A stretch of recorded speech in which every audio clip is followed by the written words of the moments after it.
Welcome to Crisis in Perception, where we examine the system shaping our world, one book at a time.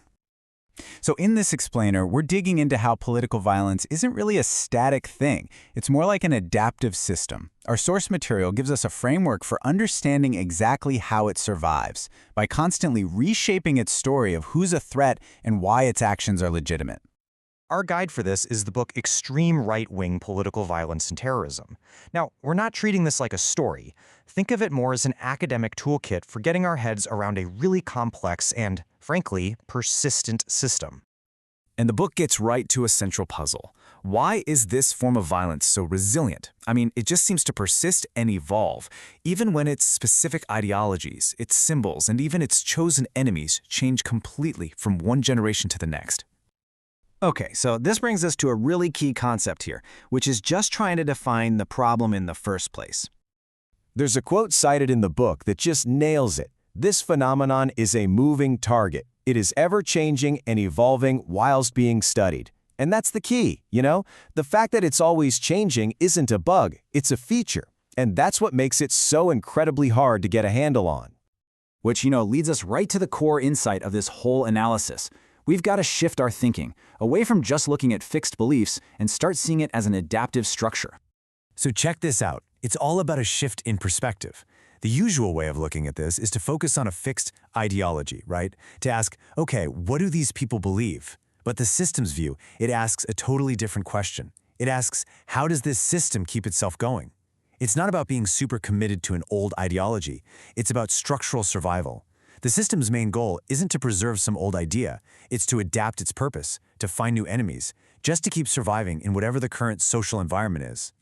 And just to be super clear here, this is an analytical framework. We're trying to understand the pattern of how the system works. This isn't about making a moral judgment on the content itself. All right, so if we accept that it's an adaptive system, well, how does it do it? What are the actual mechanisms it uses to adapt and survive? Let's take a look at some of those patterns. Well, a few key patterns emerge. For one, it's constantly changing its story, adapting its narrative by swapping out enemies for whoever or whatever is going to have the most cultural impact at that moment. It also keeps itself going through decentralized structures, think online networks, which makes it a real nightmare to disrupt.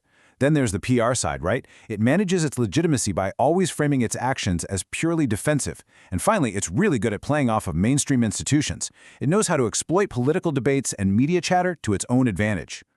We can actually boil this whole idea down into one single, powerful metaphor. And here it is. Think of it as a system that changes its language just so it can keep its structure the same. Let me show you how that actually works.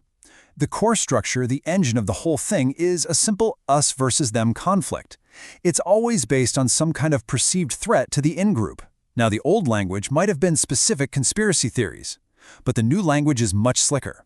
It updates the targets for today's world, using these broader terms like cultural Marxism or counter-jihad. See what's happening? The words change, the vocabulary gets a makeover, but that underlying us versus them structure, it stays exactly the same. So what's the point of all this? What does looking at it as a system actually help us see that we might otherwise miss? Well, looking through this lens really brings three things into focus. First, it helps us see the patterns in extremism. We start to see the adaptation, not just a fixed set of beliefs. Second, it really highlights the massive challenges this poses for our institutions. I mean, they're usually set up to deal with specific groups, not these constantly shifting, fluid systems.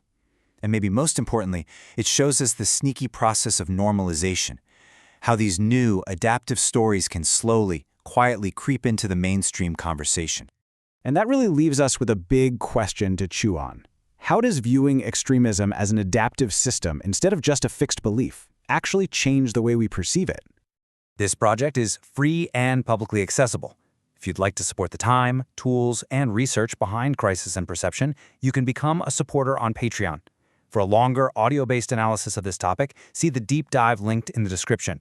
If you enjoy this kind of systems-level analysis, please like, subscribe, and comment with books or topics you'd like us to explore next.